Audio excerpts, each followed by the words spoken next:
इंसानी दी, जिंदगी दी, अगला वक्त ये हाल एक का नहीं हुआ। नमरूद को देख ले, हजरत इब्राहिम अलैहिस्सलाम को कहता था मैं रब हूं, आपने फरमाया रब तो वो है जो जिंदा करता और मारता है। एक मौत का कैदी बुलाया, कहने लगा हाँ भाई कितने दिन रह गए थे फांसी में? कहने लगा जी परसों होनी थी। कहा जा तुझे आजाद किया, लो मैं भी जिंदगी देता हूं। एक बेगुनाह आदमी को पकड़ के कत्ल कर दिया, कहता मैं भी मारता हूं। हजरत इब्राहिम अलैहिस्सलाम कहने लगे तू तो बेवकूफों जैसी दलीलें दे रहा है, चल इस तरह कर, मेरा रब सूरज मशरक से निकालता है, तू अगर रब है तो मगरिब से निकाल के दिखा। अब दलील का जवाब कोई नहीं था तो कहने लगा पकड़ो और आग में डाल दो। अल्लाह के नबी को आग में डालने वाला, यहां एक मच्छर बैठा है, 400 साल हुकूमत की और खुदाई का दावा किया। यहां मच्छर बैठा था, छींक आई तो मच्छर अंदर चला गया। पहले दरबार का अदब यह था कि जो आए सजदा करे। अब उसके सर पे कोई चीज मारता था तो उसे सुकून होता था, मच्छर थोड़ी देर के लिए उसका दिमाग छोड़ता था। ओ भाई, ये इस धरती पे अल्लाह ने लोगों को नजारे दिखाए और हमें समझाने के लिए दिखाए, हमें तफक्कुर की, गौर की दावत दी कि देख लेना, अपने अमल को परखना। तुम्हारे अमल हजरत मूसा के फरमाबरदारों जैसे हैं, जनाब इब्राहिम के फरमाबरदारों जैसे हैं, या बन के बैठ गए हो? अब दरबार का अदब यह है, बेबसी का ये हाल है कि जूते लटकते हैं दरबार में, जो आता है जूता खींचता है। और अदब यह है कि 10 जूते नमरूद के सर पे मारो, और 400 साल जूते लगते रहे। रोता था, जो आदमी आता था मिन्नतें करता था, कहता था कहीं से कोई दवाई मिल जाएगी। पागलों जैसी जिंदगी गुजारी, पागलों जैसी सख्त। वो तो हिसाब, वकूए कयामत तो हिसाब होगा ही।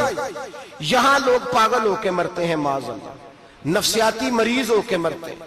यहां आखिरी वक्त इतना सख्त आता है कि दुनिया मौत की दुआएं मांगती है। मेरे भाई, जब इंसान जुल्म करता है तो भूल जाता है कि शायद मुझे पूछेगा कोई नहीं। जब वो ज्यादती करता है तो भूल जाता है। जब वो किसी का हक खाता है तो वो कहता है शायद इसका तो वारिस ही कोई नहीं जिसको मैं लूट रहा हूं।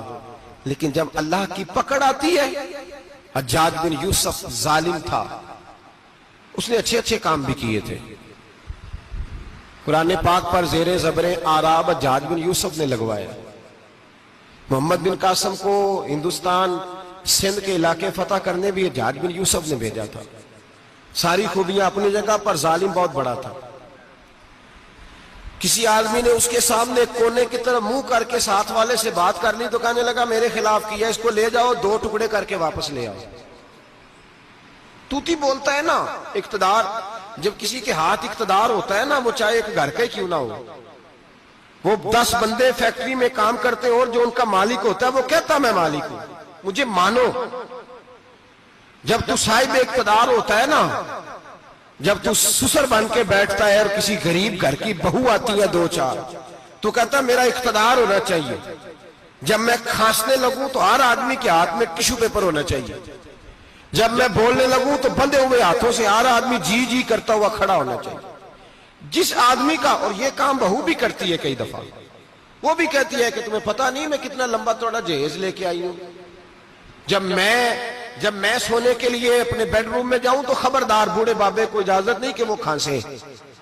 अम्मा को चाहिए कि अगर उसको बड़ी सख्त प्यास भी लगी है तो मेरे सोते सोते बावर्ची खाने में बर्तन ना खटखटाए।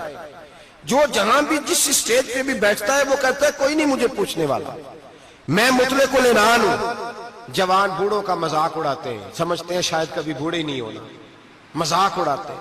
तंदुरुस्त लोग बीमारों का मजाक उड़ाते हैं, शायद कभी बीमार नहीं होना। हज्जाज बिन यूसुफ जालिम था, जुल्म करता था, ज्यादती करता था। हजरत सईद बिन जुबैर एक ताबी बुजुर्ग थे, इतने बड़े बुजुर्ग थे कि सारी रात नमाज पढ़ते थे, सारा साल रोजा रखते थे। एक दिन उन्होंने मिंबर पे बैठ के कहा कि हज्जाज जुल्म से बाज आ जाए वरना अल्लाह की लाठी बड़ी बेआवाज है।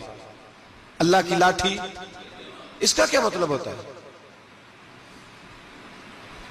इसका मतलब है जब रब की लाठी चलती है तो उसकी आवाज जी, उसका पहले कोई पैगाम, वो पहले ऐलान नहीं करता कि तगड़े हो जाओ लाठी चलने लगी है। लाठी चलती है पर उसकी आवाज, समझ आ रही है मेरी बात की? जुमातुल विदा के लिए तशरीफ लाने वाले आवाब खास गौर फरमाइएगा। हज्जाज बिन यूसुफ को पता चला कि हजरत सईद बिन जुबैर ने मेरे खिलाफ बात की, बुला लिया। कहने लगा तूने मेरे खिलाफ बात की है? फरमाने लगे की है। कहने लगा तुझे पता है मैं कत्ल कर दूंगा? आप फरमाने लगे ना तू जिंदगी का मालिक है ना मौत का मालिक है, तू कैसे कत्ल कर? कहने लगा तुझे पता है मेरा? फरमाया मैंने तुझे नहीं, मैंने तो कई शद्दाद, कई हम्माद, कई कारून, कई फिरौन, कई नमरूद देखे, कईयों की दास्तानें सुनी, तू कौन है? तू तो छोटा सा है। एक जुमला है मुल्ला जलालुद्दीन रूमी का, बड़े दरवेश थे, एक बात कह गए। कहने लगे नमरूद जितने पैसे नहीं, फिरौन जितनी हुकूमत नहीं, कारून जितनी दौलत नहीं, वरना फरमाने लगे मेरे जमाने में भी कई लोगों का खुदा बनने को दिल करता है, कई लोगों का दिल करता है, लेकिन नमरूद जितने पैसे, फिरौन जितनी ताकत और कारून जितनी दौलत नहीं, वरना हो सकता है लोग दावा कर जाए माज़अल्लाह सुम्मा माज़अल्लाह। ये आज से कई सौ साल पहले वो कह रहे, आज तो हालात बड़े अबतर है, उसकी निस्बत खतरनाक। फरमाने लगे हजरत सईद बिन जुबैर तू जिंदगी मौत का मालिक नहीं। कहने लगा पकड़ो, कत्ल करो इसे, ले जाओ। जब पकड़कर खींच कर ले जा रहे थे ना, तो हजरत सईद बिन जुबैर मुस्कुराने लगे। अब जालिम के सामने मुस्कुराए तो उसको बड़ा गुस्सा आया, ये मेरा मजाक उड़ाता है। बुला लिया, इधर आओ, क्यों मुस्कुरा रहे हो, क्या हुआ?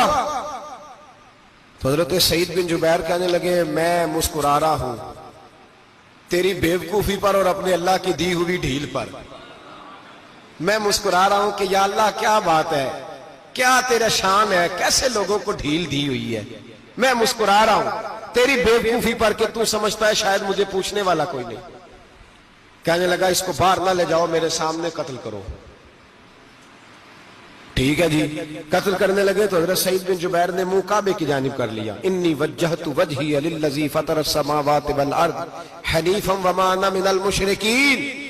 जब आपने ये आयतें पढ़ी ना कि मैंने मुंह कर लिया है अपने रब की जानिब, करो मुझे कत्ल। कहने लगा नहीं नहीं, इसका मुंह फेरो, काबे की तरफ हो के कत्ल ना हो। है जालिम पर पागल हो गया है। हजरत सईद बिन जुबैर के हौसले ने शिकस्त दे दी, नाकाम हो गया, मखबूतुल हवास हो। कहने लगा इसका मुंह फेर दो। जब काबे से फेरा तो आप फरमाने लगे लिल्लाहिल मशरिकु वल मगरिबु फइन्नमा तवल्ला फसम्मा वजहुल्लाह। अल्लाह फरमाता है तुम मशरिक और मगरिब सारा ही अल्लाह का है, जिधर भी मुंह करोगे उधर अल्लाह ही अल्लाह है, जिधर भी मुंह करोगे उधर अल्लाह ही अल्लाह है, चारों जाना। फेर दे जिधर मुंह फेरना है, तूने फेर दिया मुंह। हजरत सईद बिन जुबैर के गले पे खंजर रखा तो आपने हाथ उठाए, कहने लगे ए अल्लाह मेरे बाद इसे किसी और पर मुसल्लत ना करना, मेरे बाद किसी और पर मुसल्लत ना, बस मैं आखिरी हूं। जब आप जिबा हुए तो इतना खून निकला, इतना खून निकला कि लोग कहते हैं जितना ऊंट के वजूद से निकलता है। तर हो गया सारा उसका दरबार। एक समझदार आदमी को बुला के कहने लगा इतना खून मैंने पहले कभी, मैंने बड़े बंदे कत्ल कराए हैं पर इतना खून नहीं निकला। तो वो कहने लगे लोग मर जाते, मरते वक्त डर जाते हैं, सहम जाते हैं, खून सुकड़ जाता है। लगता है ये शख्स जब दुनिया से गया है तो डट के गया है, ये डट के गया है दुनिया से। हज्जाज बिन यूसुफ रात को सोया तो तड़प के उठा, क्या हुआ? घर वाले कहने लगे क्या हुआ? कहने लगे सईद बिन जुबैर ख्वाब में आए और कहते हैं उठ मुझे बता तूने मुझे क्यों कत्ल किया, बता बता क्यों मारा। अगली रात फिर सोया तो वही ख्वाब, फिर सोया तो वही ख्वाब। गुनाह नफ्सियाती मरीज बना देता है, जुल्म तुझे मखबूतुल हवास कर देता है। जब तू ज्यादती करता है तो अल्लाह फरमाते हैं कि मैं, तू अल्लाह को भूलता है, अल्लाह तुझे अपना आप भुला देता है। फिर तू भूल जाता है, फिर तू सीधे रास्ते पे चलता है पर भटक जाता है, फिर तू सही रास्तों का तायुन करके भी गुमराह होता है, फिर तू रोज वही गाड़ी चलाता है पर अब जब तू ब्रेक लगाता है तो नहीं लगती। जब गुनाहों के साथ तू मखबूतुल हवास होता है तू रोज वो कारोबार करता है, लेकिन जब तेरे गुनाह तुझे घेर लेते हैं फिर उसी कारोबार में तू नुकसान उठाता है। हज्जाज बिन यूसुफ तड़पता है, रोता है, यहां तक के बीमार हो गया, पेट में दर्द होती है, पता नहीं क्या हुआ, तकलीफ होती है, पता नहीं। सारे हकीम, तबीब, डॉक्टर, कोई ना समझ सका कि बीमारी क्या है। जो बीमारियां खुदाई होती हैं उनका लोगों को पता, जो आजमाइशें रब की जानिब से होती हैं वो डॉक्टरों के हत्थे नहीं चढ़ती। जो तकलीफें अल्लाह देता है उनका हकीम तबीब इलाज नहीं कर पाते, मुश्किल। और शिफा उसी वक्त होती है जब अल्लाह देना चाहे, और जब रब ही देना ना चाहे तो बड़े बड़े डॉक्टर कहते हैं कि हमारे बस की बात नहीं रही।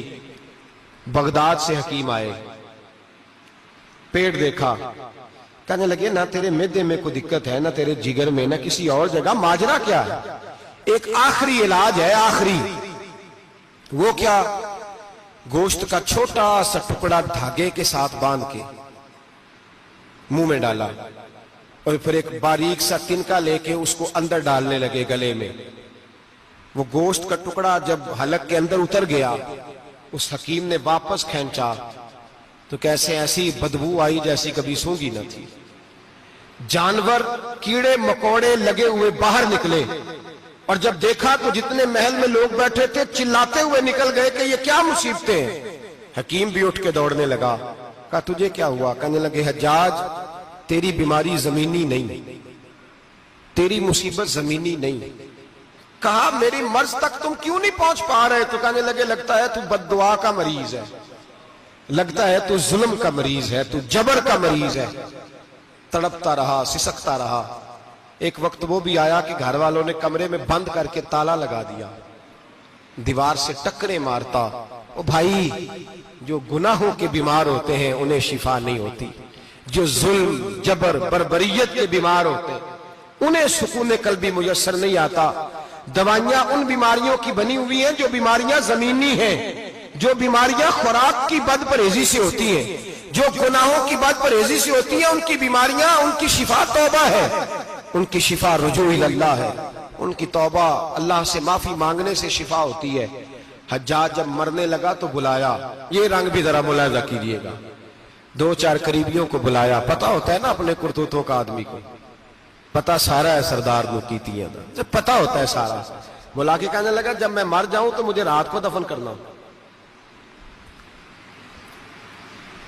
क्यों भाई, औरत है? कहने लगा नहीं, रात को दफनाना।